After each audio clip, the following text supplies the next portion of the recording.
Cleveland, like I was the delivery guy who got lost. Smelled like lemon cleaner and legal fees. Exactly.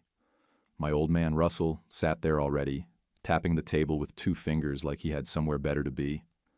I didn't even get a real hello. Just a nod from Mom, Elaine, like she was bracing for a car crash, and a smile from my cousin Veronica that felt about as warm as a dentist's waiting room. They shoved a folder in front of me, the kind with color-coded tabs, like they were about to hand me a dinner menu. Grandma May's estate. That's what it was about. She passed 6 weeks earlier. I'd been told, promised, guaranteed for years that her house, her savings, her shares in the family concrete company would all be split even between me and Veronica. She always called us my boys, even though I wasn't plural. She laughed at her own jokes and let me drive the riding mower like it was a race car when I was 12. Then this guy, Klein, the estate attorney, starts reading from the will like he's auditioning for a role in a bad courtroom drama. Recognizing stability, he says. That's how he phrased it. I had a rusted Corolla and a mattress in my buddy's attic. Veronica? She had a new house in Westlake, a finance guy husband named Gavin, and a baby monitor in her purse. I guess stability means a mortgage, and a guy who says synergy a lot. Before we keep going, tell us which city or country you're listening from. Let's see which corners of the world we've gathered from today. Thanks. And now the story. Elaine still wouldn't look at me. When I asked her what the hell was going on, she said, "This is better, sweetheart," like I'd scraped my knee. Not like they were cutting me out of a multi-million-dollar estate. I felt sick. Grandma was worth over $8 million. I'd done the math 100 times. Half should have been mine. Now they're acting like I was being greedy just for remembering the promise. When did she change her mind? I asked, looking straight at Veronica. She was clear, Grant, she said, all neat and folded hands like she was on some morning talk show. Klein started spewing words like capacity evaluation and sound judgment and protracted litigation. Basically, I could sue, but I'd lose, and I'd lose what little I had trying. So I turned to my dad, my own father. "You okay with this?" He said, "You're too young to carry that kind of weight. I don't want to bury my son over a bad decision."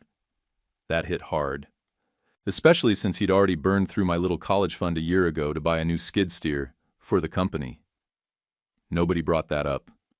Gavin didn't say much, just sat there in a tailored shirt that probably cost more than my car insurance for the year. He smelled like an overpriced department store and kept smirking like this was entertainment. I didn't want to sign. I hesitated, and that's when Klein slid over a second folder. Different tone this time. This one reminded me that the Corolla I drove was technically registered to my dad. The education account Grandma set up, it was fully utilized.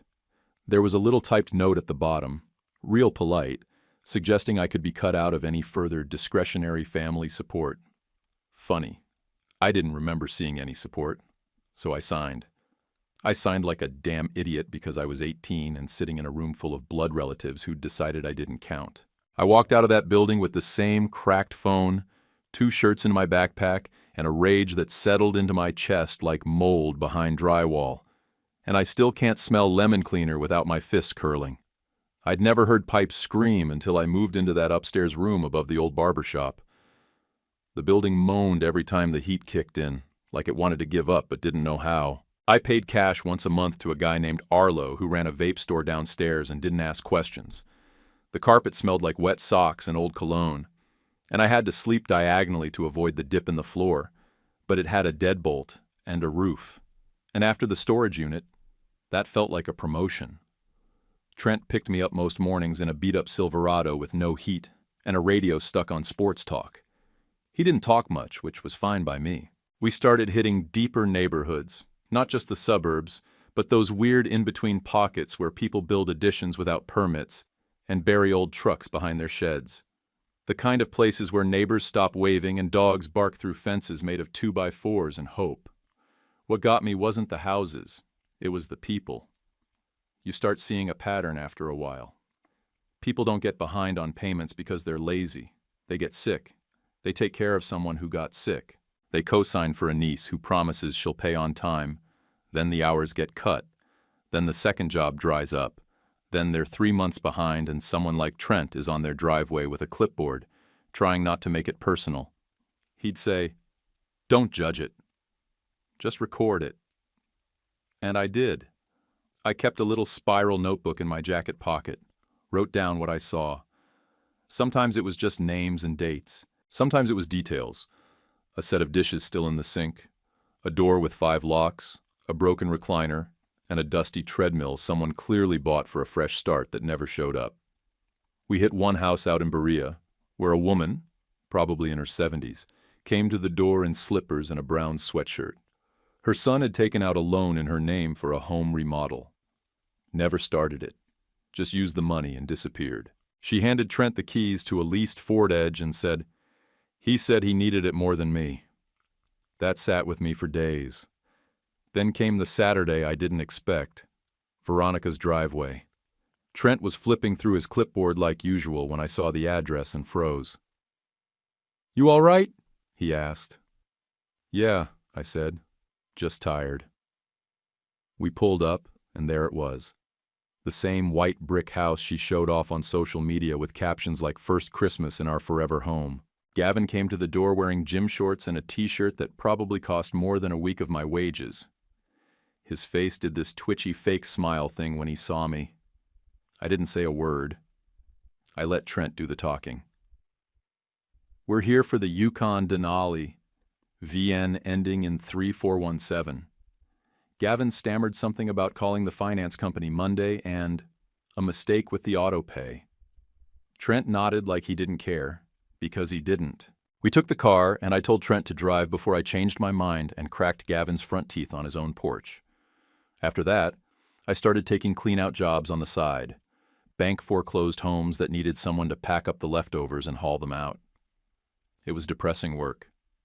You'd find graduation photos in broken frames, expired meds in drawers, clothes still folded in closets like the family left thinking they'd be back. One time I found a birthday card on the mantel that just said, "Sorry I missed it. Next year for sure." But there was something in the rhythm of it that made sense to me. I'd stack the salvageable stuff to one side, trash the rest, and it felt like I was making order out of someone else's chaos. Maybe because I couldn't fix mine. At the library on Ridge Road, I started reading everything I could find on probate, wills, guardianship abuse. Not the legal code. That stuff's written to keep you dumb. But plain language guides. I learned about how capacity gets tested, how trusts get twisted, and how the slick ones move fast while everyone else's heads are still spinning. I made charts. I listed numbers. I built a file of people to call, not cops, not lawyers, just folks who knew the system better than I did. Elaine texted around Easter. "Come home, we'll talk." That was all it said. I stared at the screen until my vision blurred. I typed, erased, typed again. I thought about that office, about Klein and the folder, about my dad saying I couldn't handle a windfall like I was some cartoon idiot. Then I went to the barbecue joint and scrubbed pans until the skin on my fingers felt like wet paper. By summer, Trent pulled over on a job in Maple Heights and said, "You want this full-time or not? You don't spook, you listen, and you don't steal." That's worth something. I said yes before he could take it back. Moved out of the attic and into the barbershop room with my secondhand mattress and a little fridge I bought off Craigslist. It wasn't pretty, but it was mine. Nobody could threaten to take it. Nobody could padlock it if I asked the wrong question. Every night, I wrote in that spiral notebook. Names, patterns, connections. I noticed how the same excuses came up in different zip codes. How the same banks had different rules depending on the neighborhood. How the same kind of cousin showed up right after a hospital visit. It wasn't science, but it was enough to learn something real. The night I saw a man crying outside a house we were repoing, I didn't feel numb. I felt ready. Ready to stop being the one who got blindsided. Ready to see it coming, name it, log it, and, one day, do something about it. I didn't know it then, but I wasn't collecting data. I was collecting kindling. And I was just waiting for someone to hand me the match. I didn't know what I was expecting when Rosa called the repo office and asked for Trent, but it sure as hell wasn't my name coming out of a stranger's mouth like we had history. Trent passed me the phone with one eyebrow raised and said, "She asked for you." Rosa's voice was calm, practiced. She said she used to be a nurse full-time, now worked part-time at a retirement place in Seven Hills. "People come in with wounds," she told me. "Fresh and old.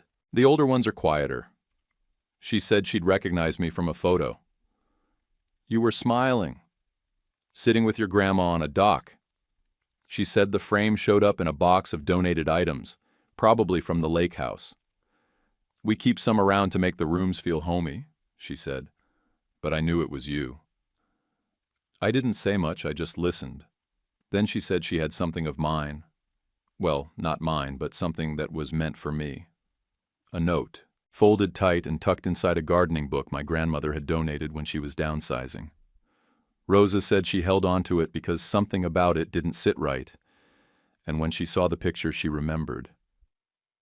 We met at a diner off State Road, one of those places with red booths that stick to your jeans and waitresses who call everyone honey whether you're 18 or 80. Rosa walked in wearing scrubs and a coat that had probably seen too many winters. She didn't waste time. Slid the little book across the table like it was evidence in a crime nobody wanted to talk about. She told me about a Sunday, a warm one, said Veronica and Gavin showed up with papers and a notary who kept checking his phone. Grandma wasn't herself that day, Rosa said, tired, confused, cried when they left, asked if I was still angry at her. I didn't understand what that meant at first, but then Rosa looked at me real quiet and said, "They told her something, didn't they?" I didn't answer. I didn't have to. My face did it for me. I paid the check, tried to hand her a couple bills for the book. She pushed my hand away. "Don't give me money," she said. "Just do right by somebody. That'll be enough." And I said I would, not lightly, the kind of promise that makes your throat feel tight when you say it, because you know it's real. I went home and opened the book. The note was tucked in the back like she said. Grandma's handwriting, no question, just a few lines. "If Grant is reading this and I'm gone," I meant equal. "Don't let the loud ones decide what's right." It wasn't legal, but it was loud in a different way. Trent had a brother-in-law named Barry, who used to work for the county, something to do with guardianships and elder petitions.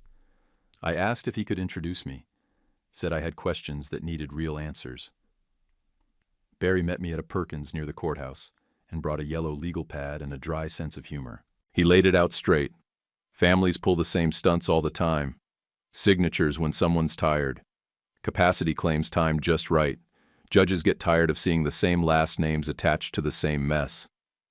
But if you show up with clean records, with no agenda, just facts, Barry said, that sticks.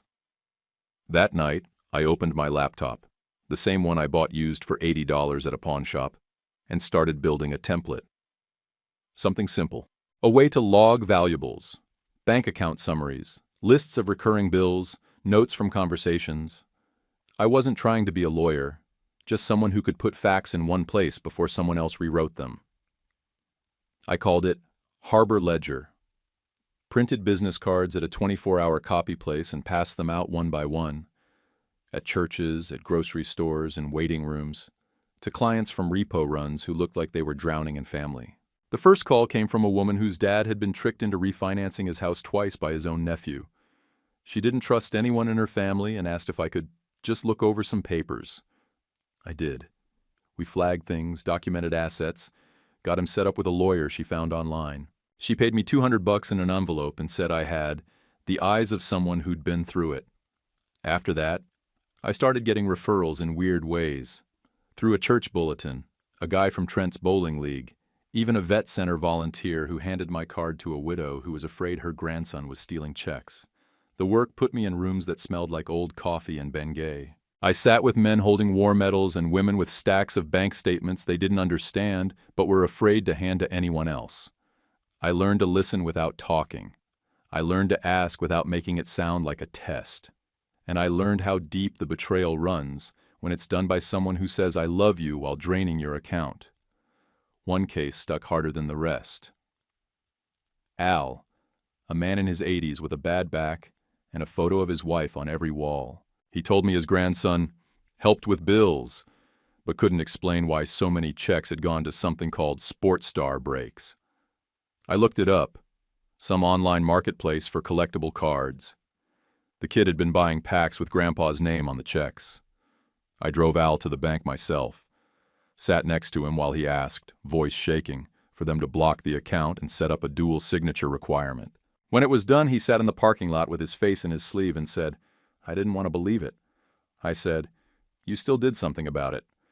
That counts. Trent gave me afternoons off to chase more of these jobs. You've got a feel for this," he said. "Just don't forget where you came from." I didn't.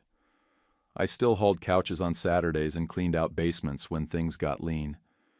But I also started writing reports that people actually read. Simple, honest ones. Facts, dates, names, no drama. Just the kind of thing that made a judge go quiet and lean forward. I quit the barbecue joint once I had enough clients to cover rent and food. Kept my head down, worked quiet, stayed boring. But every night when I came back to that crooked room above the barbershop, I'd open my little cigar box. Inside it, Grandma's note. A couple $100 in cash. Spare keys. Things that mattered. I didn't know what the end game was yet. I just knew I was building something. And this time, nobody else was drawing the blueprint. Darius showed up at a church potluck with a dish of boxed mac and cheese and a file folder under his arm.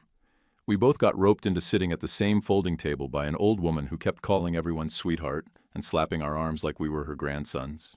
I was there for a client who invited me to just get a plate and maybe talk to my neighbor about her sister's will. Darius was there because his landlord's sister played organ and guilted him into it. He told me his story halfway through a second helping, how he'd been managing small rentals for older folks, collecting rent in cash, doing handyman work to keep roofs from caving in, patching what he could. Said his aunt lost her house after a cousin forged her name on a refinance doc and bailed with the cash. "You ever watch someone try to explain paperwork they didn't sign?" he asked. "It's like watching a drowning man try to argue with the ocean." I nodded, because yeah, I had. We didn't click right away. We just understood each other. That kind of silence where you both know what betrayal sounds like through a bedroom wall or a voicemail. A week later, he called and said, "I've got 5 people who need help. Not tenants, just folks who don't know what they signed. You want to figure something out?" We folded our work together and called it Harbor and Stone Fiduciary. Harbor came from my old notebook, the name I started with. Stone was his grandmother's maiden name, and Darius said she had stronger hands than most men he knew. It sounded old school, safe, like something printed on letterhead in the 60s. We rented a second-floor unit above a thrift shop off Lorraine Avenue. The elevator was broken, the stairs creaked, and the only view we had was a parking lot where truckers ate lunch out of Tupperware. But it was ours. Desk, printer, a coffee pot that only worked if you smacked it, and binders. So many binders. We weren't lawyers, and we didn't fake it. We didn't write wills, didn't argue cases, didn't take retainers. What we did do was show up with clipboards in plain language. We made clean inventories, took photos of valuables, sat with people and walked them through autopay setups, paper trails, how to revoke power of attorney if it landed in the wrong hands. Most folks didn't even know you could do that. We kept the originals with the client, or their trusted person. Nothing in our file drawers they didn't already hold in theirs. We were the backup plan. The second set of eyes. The hands that helped sort, label, and explain, without judgment and without family politics hanging over the room like mildew. Our first year, we took 33 clients, nearly tanked in March when a few pulled out, scared off by siblings who didn't like outside people asking questions. We scraped through by taking temp jobs in the evenings. Darius went back to doing drywall. I picked up repo jobs with Trent again. But then a judge in Cuyahoga County started recommending us on messy conservatorships, said our reports were shockingly readable. His words. From there, we got slow momentum. A local bank asked us to do a workshop for their tellers on spotting elder abuse. Darius handled the awkward conversations. Sons who thought helping meant rerouting pensions into crypto.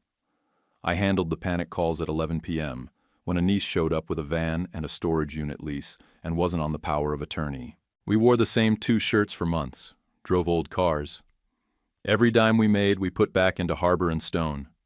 We bought a better printer, upgraded to locking file cabinets, and hired Joy part-time to run the phones and glare at people who thought volume meant control. Joy had a stare that made grown men shut up. She could flatten a bully with one eyebrow. That fall, I got a text from Elaine. A photo of a birthday cake with blue frosting, my name misspelled on top. No caption, just the image. I looked at it for a long time. Then I flipped the phone over and drove across town to meet a woman whose sister was draining their mother's account $200 at a time for gas, never once taking her to her doctor appointments.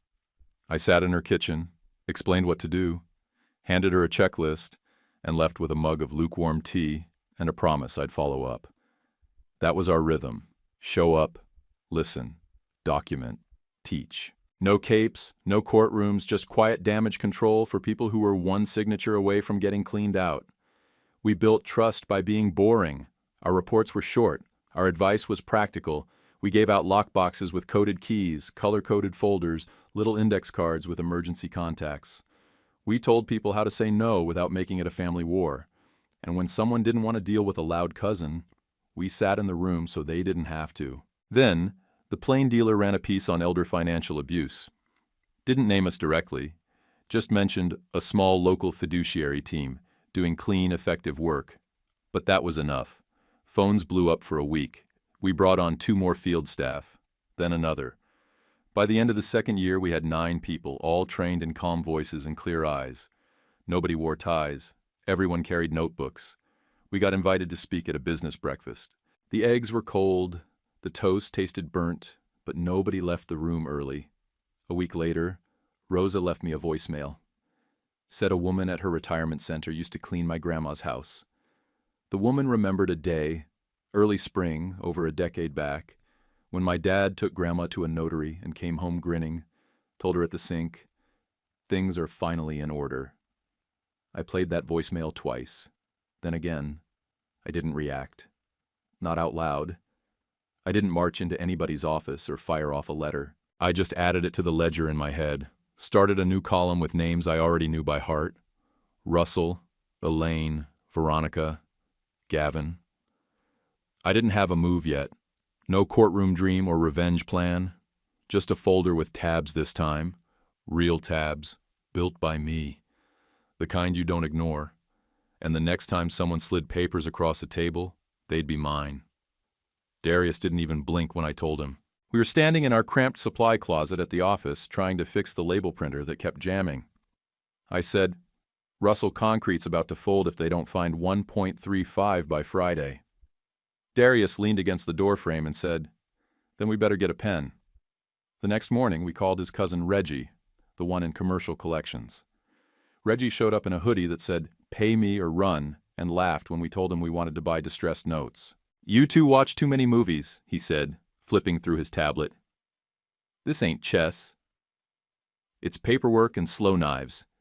And you don't have the stomach," Darius said. "Want to bet?" By the end of the week, we had our attorney drafting docs to form Lake Edge Holdings, just a shell LLC for investment acquisitions. Boring on paper, silent at the bank, just how we wanted it. We didn't touch Harbor and Stone's core. No money funneled from client accounts, no shady overlaps. We were above board and boring about it, down to the extra legal memos and double filing.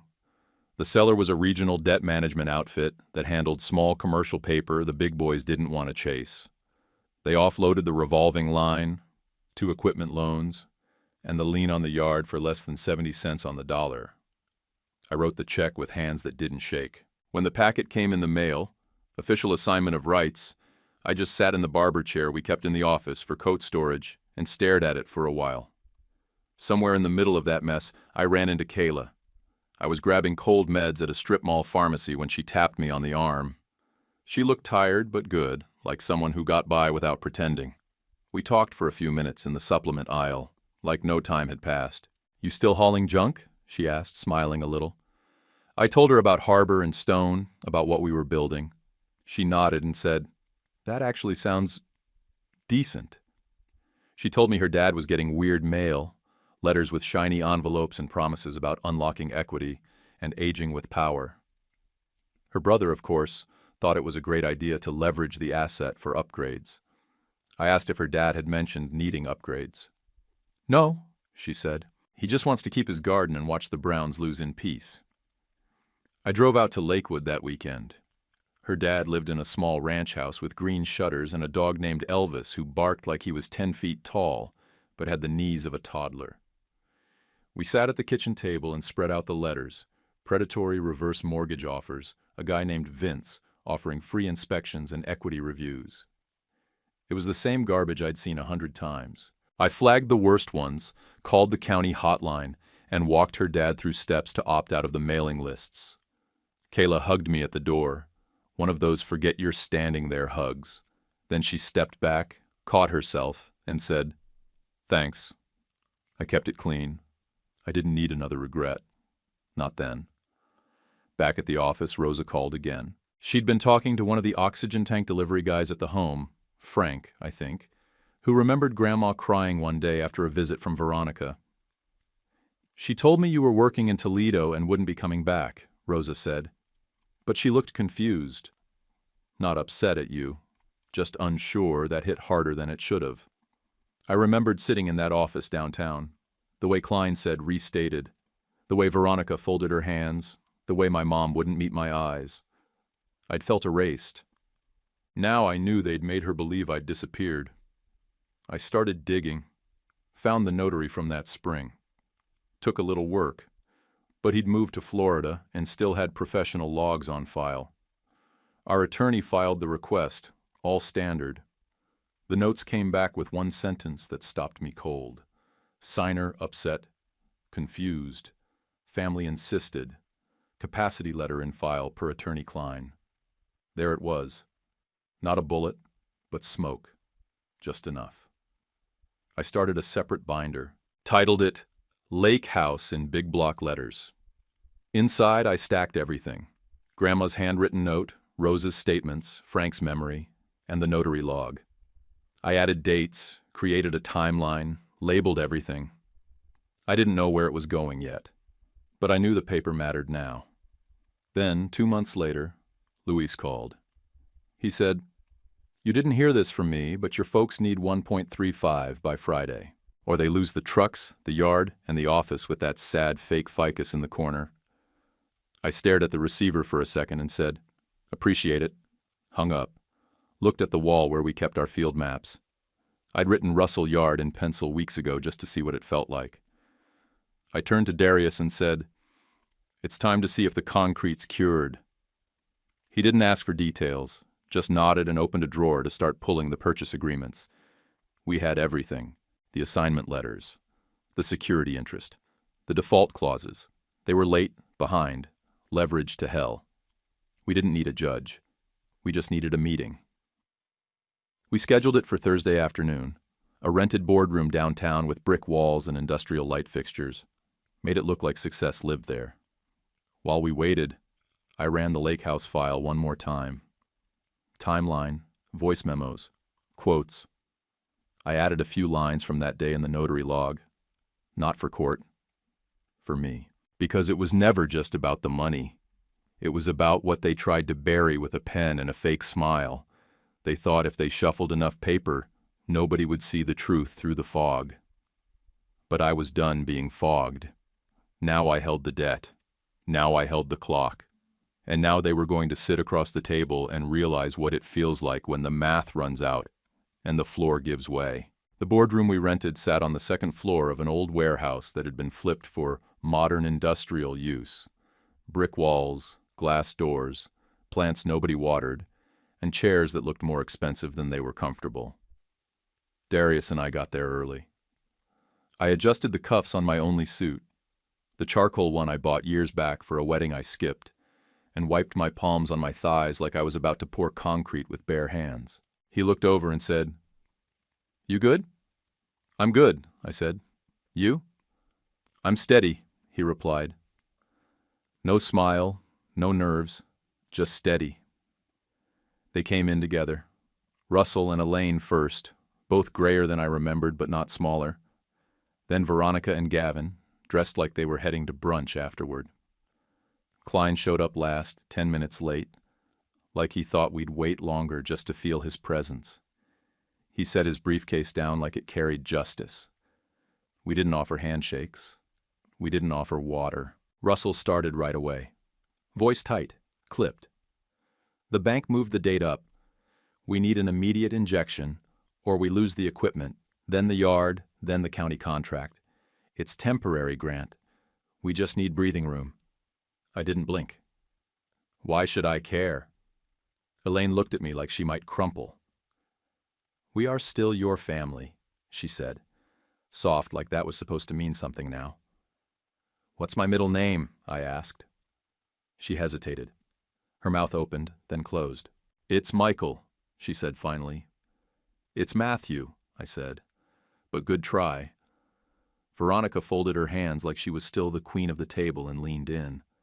You're being reactive, she said. This doesn't have to be ugly. We're all adults. You want to feel included. We understand that I cut her off. I have affidavits from the nurse who saw Grandma crying after you brought papers. I've got notes from the notary who logged signer upset, family insisted, and I've got a file the size of a phone book that says if you want to make this legal, I've got patients and copies and a judge's name I can say out loud. Gavin jumped in, hands up like he was pitching a deal. Listen, the global climate, rates, inflation, supply chain, none of this is ideal.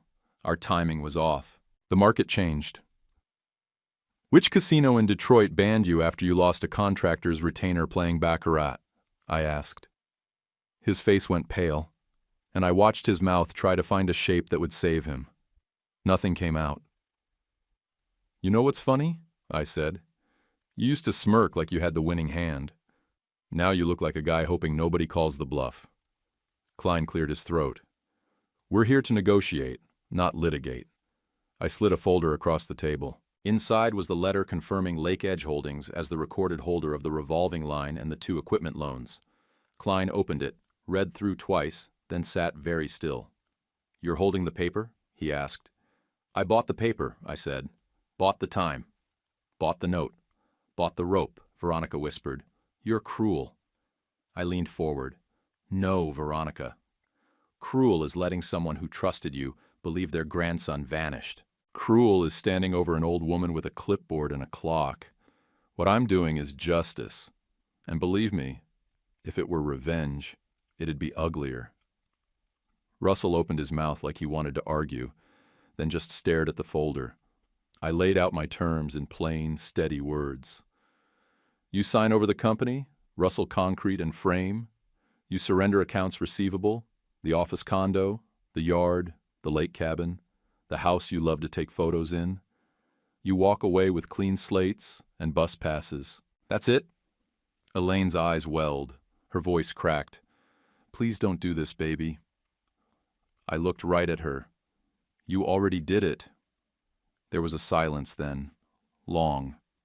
The kind where you can hear the HVAC buzz and the scratch of someone's fingernail against the table. Klein started to say, We need time to... No, I said. You had time. I bought it. Literally. You've got half an hour before the bank closes. After that, I foreclose on the notes and call in the liens. And then you get to explain to your crews why the gates are chained. Gavin rubbed his temples. Veronica whispered something in his ear, and he shook his head. Elaine had her face in her hands. Russell looked like a man trying to remember when exactly he lost control. Darius stood up and opened the door. Our notary came in. Calm. Older woman with a soft sweater and a stare like a librarian who didn't play games. She pulled out her clipboard, checked her ID, and waited. Russell was the first to sign. Then Elaine, hand trembling. Veronica signed fast, like she wanted it over with. And Gavin? He hesitated. His signature shook. The pen scratched. I watched his face and wondered how many times he'd smiled while walking away from something someone else built. I thought, for a second, about the workers. Guys like Lyle, who'd poured footers since before I could vote. Men who tied their livelihoods to a company with family in the name. I made a decision right then. I'd protect the crews. They weren't the ones who stole, and they weren't the ones who'd pay. When it was done, the notary collected the pages, stamped each one, and handed them back in a tidy folder. Klein didn't speak. He just packed his bag slower than usual, like the air had gotten heavier. We stood. I looked around the room one last time. The cologne was still in the air, fake citrus and desperation.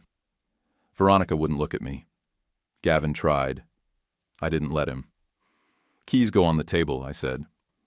Russell reached into his pocket, hesitated, and then set down the office fob like it burned. Darius opened the door. "Elevator's still busted," he said. "Stairs are that way." They filed out, slower than they came in. In the glass reflection, I caught my own face, my father's jawline, my mother's frown, but something steadier behind the eyes. And this time, nobody could sign it away. When the elevator doors shut behind them, I didn't feel like a winner. I felt like a man who'd cleaned up someone else's mess with a shovel and gloves nobody offered. Russell tried to take the office fob on the way out, fingers curling around it like a souvenir, but Darius stepped forward, didn't say a word, just stood there, broad and still, and Russell put it down like it was radioactive. The next morning, I got to the yard before the sun hit the chain-link fence. The gravel was wet from overnight rain, and the office still smelled like someone's old lunch. I brought 2 boxes of coffee and a stack of plain envelopes with advance checks inside. Lyle, the foreman, was already there. Sleeves rolled, hands like boat paddles. He looked up when I walked in. "Thought you'd show," he said. "I said I would," I replied. "Company's under new ownership. The rules don't change. Show up, do the work, don't lie. You'll get what's owed Friday. No tricks."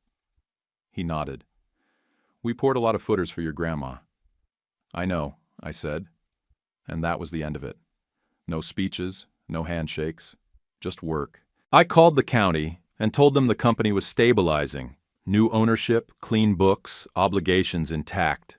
They were skeptical until I sent the documents. Then they were quiet and professional, which was all I needed. Next, I called the equipment representative. The lease payments were a mess, late, overpenalized, bloated with fees. I went line by line, didn't argue, didn't grovel. Just persistent. Boring, like I'd learned from Trent. We shaved off enough to keep the skid steers and dump trailers running without a hitch. Then the insurance guy, local, twitchy, wore loud ties.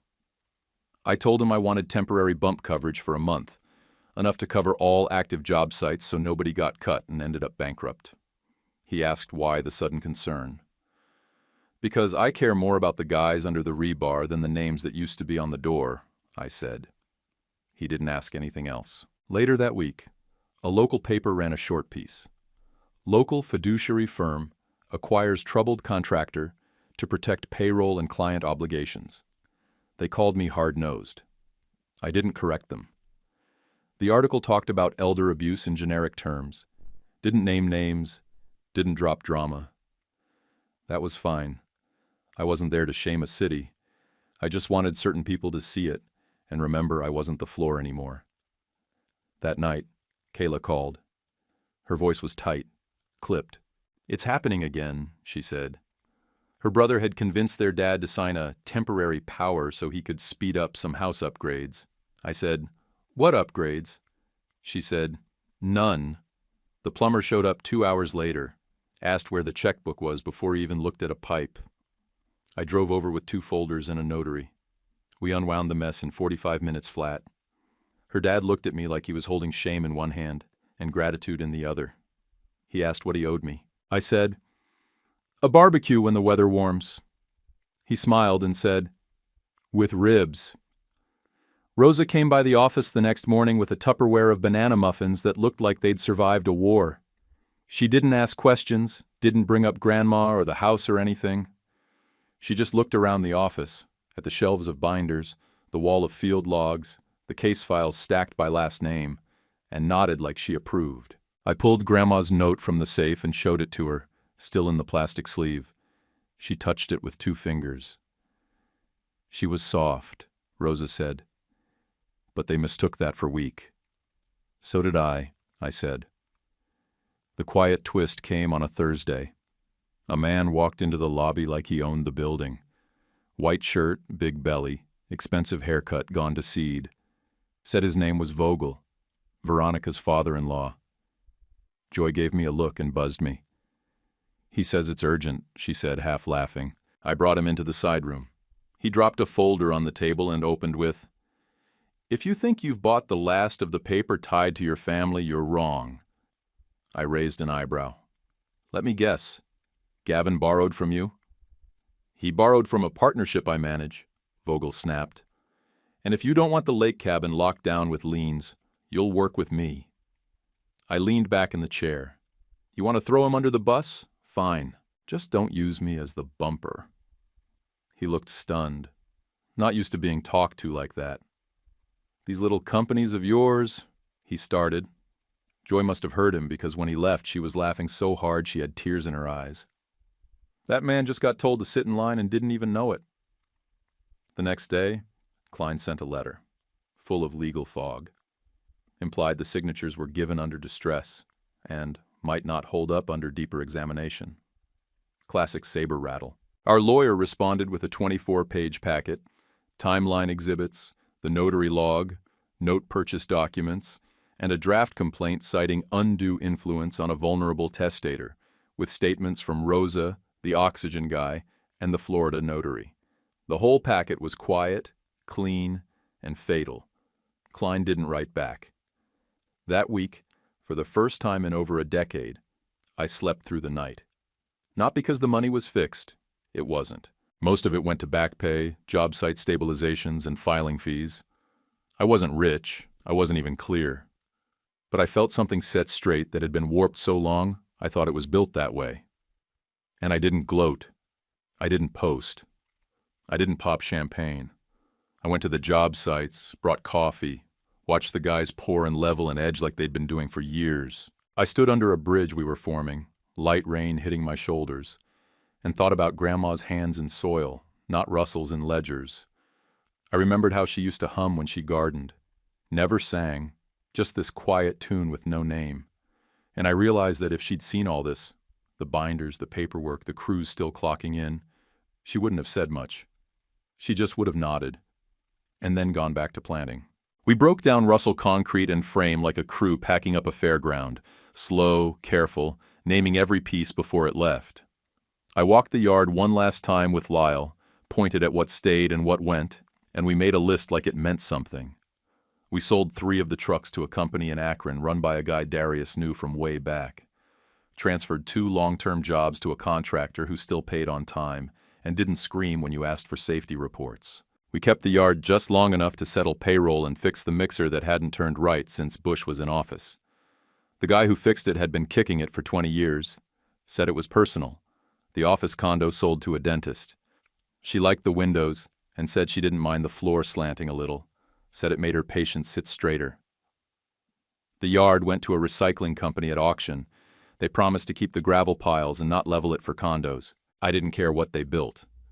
But the idea that someone still saw it as useful, after everything, meant more than I wanted to admit. The lake cabin was trickier. It was covered in liens, Vogel's, Gavin's, 2 I didn't even see coming. And the whole place smelled like mildew and lake rot. But after we dug through the red tape, we handed it off to a nonprofit that set up short-term housing for men with nowhere else to go. Men like Al, who'd been siphoned by their own family, left standing in their socks in homes they paid for. The cabin had rotted decks and a broken chimney, but it had a roof. Sometimes that's all a man needs. Veronica sent me a photo one night. No words. Just an empty living room, floorboards, blank walls, a curtain rod still up with no curtains. I stared at it for 10 seconds and closed the message. Didn't respond. Russell left a voicemail that started with son and ended with Grant, and I stopped listening halfway through, deleted it. I didn't need to hear him grope for words like he hadn't already used them all on himself. You can drown in a well even if it's dry. Back at Harbor and Stone, things moved fast. The paper had tied my name to elder abuse prevention, and clients started rolling in, some quiet, some panicked, all needing help. We hired 3 more field staff and brought on a retired banker named Fred, who could smell a bad loan through a drywall seam. The office filled with thermoses, not flavored water bottles. The printer broke every other week, and Joy said she liked it that way because the downtime gave her more chances to stare down fools. One afternoon, I drove past Grandma May's old place. The house was gone, sold, flipped again, but the yard was still clean, mowed short with a plastic playset and a white dog tied to a post. I parked across the street and waited until the family inside drove off. Then I walked to the edge of the yard, near the lilac bush she used to prune with garden scissors older than me. She used to bury little metal tags there, one every spring. I always thought it was some secret code. I took a spade from the truck bed, knelt in the dirt, and dug slow.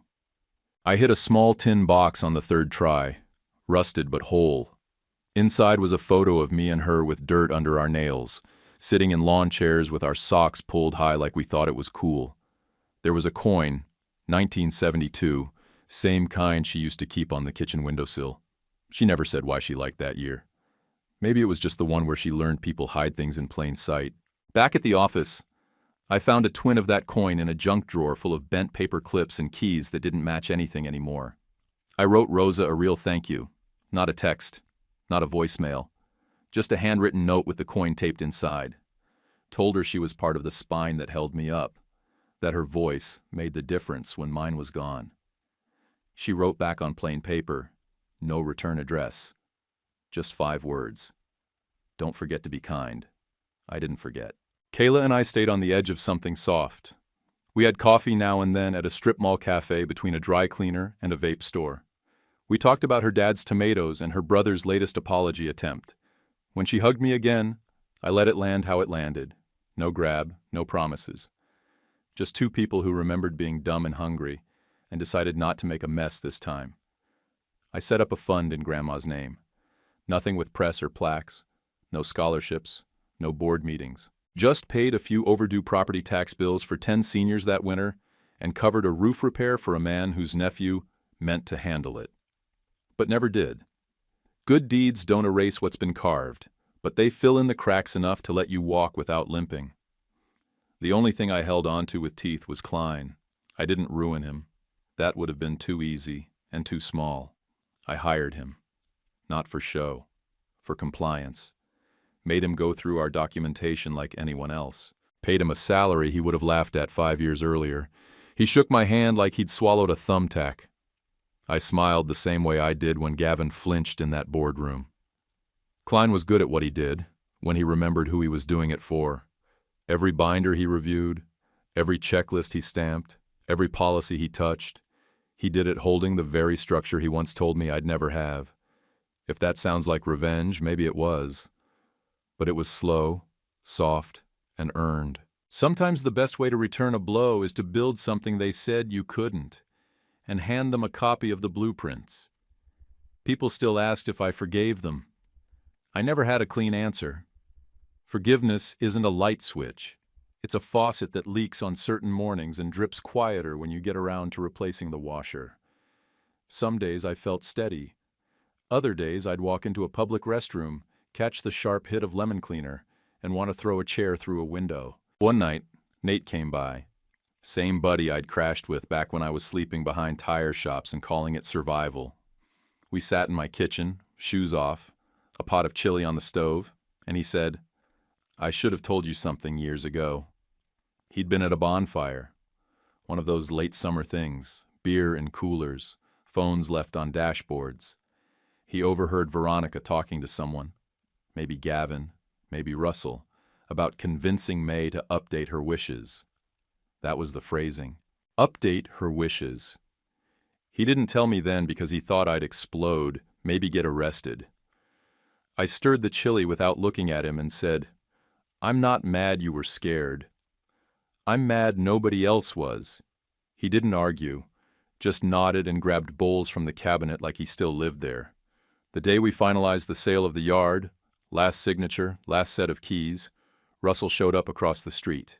Just stood there, hands in his pockets, watching the gate close like it was the last scene in a movie where the ending doesn't get rewritten. He didn't wave, just stood, looked older, smaller. I thought about walking over, about saying something that might land soft, but I didn't. Sometimes the kindest thing you can do is not say the thing that'll leave a scar on both of you. Elaine mailed me a letter. Real mail, handwritten. Ink shaky, like her hands had started to tell the truth even when her voice still couldn't. She wrote, "I should have held you tighter in that office. I should have told them no." For the first time, I believed her. Not all the way, not clean, but enough. Still didn't invite her back in. Boundaries aren't just lines you draw once and forget. They're fences you keep painted so the rot doesn't creep in when you're not looking. I drove to the cemetery that Sunday, took a thermos of coffee and sat on the grass next to Grandma's stone like it was a regular visit and not a one-sided confession. "I said it right," I told her. "Took me longer than I wanted, but I did." A groundskeeper passed, nodded like he saw it all the time. Probably did. I remembered how she used to stash notes for me in the freezer behind the frozen peas. Said it was the last place a thief would look. She was right. Dumb and sweet and right. Back at the office, we took a case that stuck like a sliver. A daughter sewed cameras into the curtain linings in her mom's living room. Said her brother was borrowing heirlooms, jewelry, medals, old coins. The footage caught everything. We handed it to a detective and sat with the mother while she cried. Darius and I didn't say much walking out. Then he said, "Everybody thinks wolves look like strangers." And I said, "They don't. They look like Christmas photos." Kayla's brother sent a text not long after. Called me a vulture. Said I was sniffing around other people's pain for profit. I didn't respond. 6 weeks later, he got fired from the big box home store for stealing out the back door. Called our office asking if we were hiring. I told Joy to handle it. She said, "I'm not wasting toner on that kind of resume." I didn't hire him. Not because I was bitter, because I don't train men who lie for sport. A week later, Al, the old man with the card-collecting grandson, mailed me a picture of his new porch. Built it with his neighbor. Clean wood, straight cuts.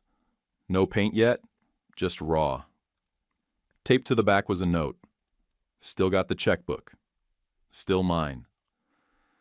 I sat in my truck outside the hardware store and laughed so hard I had to blow my nose into a takeout napkin. A few days later, I went back to the diner where I met Rosa. Same corner booth. Ordered the same coffee. Left a 50 under the salt shaker and walked out before the waitress could ask anything. Felt like pushing a rock that didn't roll back. That night, I found the cigar box. The one with Grandma's note. The coin.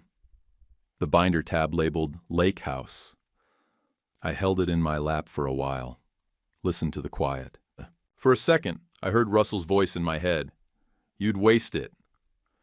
And I wished he could see that the only thing I ever wasted was time spent trying to impress men who didn't clap when you stood up straight. Years later, when I told the story, I didn't paint myself as the hero. I didn't make them the devil either. We were just people who made choices, told ourselves we had reasons, and then tried to outrun the bill.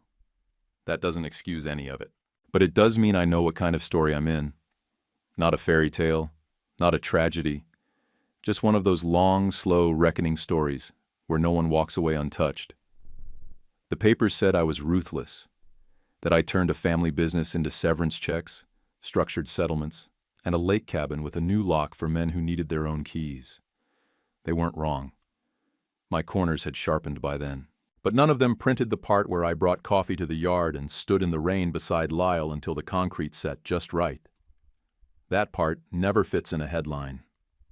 People asked why I didn't keep the house Veronica staged for her photos. Because I didn't want it. I didn't want furniture that whispered my name in her voice. I wanted rooms that were quiet. places where the air didn't keep receipts. Give me an office with overstuffed binders, a truck that turns over every morning, and a small yard where I can dig in the dirt without asking if it's okay. Harbor and Stone kept growing, slow and solid. We didn't get sleek. We still use paper forms. Field guys still keep pocket notebooks, grease-smudged and half-torn. Judges thank us for writing in plain sentences, and every time, I think about Klein's old showboat memos and smile into my coffee. Rosa still drops off muffins sometimes. Same tin tray, same dish towel folded over the top. She never asks for updates. She just looks around the room, sees the binders, and nods like she knows. That gardening book she slid across the table? That was a key. She didn't ask for a thank you or a favor, just wanted me to do right by somebody. I've tried to keep that assignment, even when it's messy. I don't talk to Veronica or Gavin. I heard from a cousin they moved 2 towns over and rent now. Gavin tells people he left finance to consult. Maybe he consults his reflection. I don't care. That's not bitterness. That's peace. Russell got sick one fall. Elaine called. I went. He looked thin, wore the hospital gown like it weighed too much. He said, "You turned out steady. No warmth, no pride, just fact." I said, "Took me a minute." We watched a game show until the nurse came in and tapped my shoulder. I walked to my truck and felt something shift in my chest. Not forgiveness, not pity. Just the weight sliding off because I didn't need his permission anymore. Kayla married a decent guy. I went to the wedding, wore a clean shirt, left after cake. Her dad danced slow to a song he didn't like and smiled the whole time. Later that year, we built him a ramp for the front steps. He paid us in burgers and paper plates. Darius said, "Best job we had all month." And I didn't argue. Sometimes I drive past the lake. Where the old cabin stood, there are now neat little cottages, small porches, fold-out chairs. I've seen men sipping coffee in the early fog, sitting quiet with no one telling them what they owe. I don't need to go in. It's enough to know something ugly turned into shelter. If you're waiting for a clean lesson, here it is. You don't have to drink the poison just because it's poured by someone who shares your last name. You can pour it out. Fill the glass with water. Hand it to somebody who needs it. You can be the man you needed when you were 18, broke, angry, and told you were too soft to keep anything that mattered. And if you do that long enough, one morning you'll step into your yard, dirt under your nails, coffee in hand, and you won't smell lemon cleaner anymore. You'll smell lilacs and wet soil, and the life you built standing on what they tried to bury. If your family stole your future, would you take it back or let it go? Drop a comment, even just good story or your take. If you'd like to support the channel, tap Super Thanks. It's optional, but really helps. And please like and subscribe. Huge for us, easy for you. YouTube picked this for you. Tap it. Let's see if they guessed right.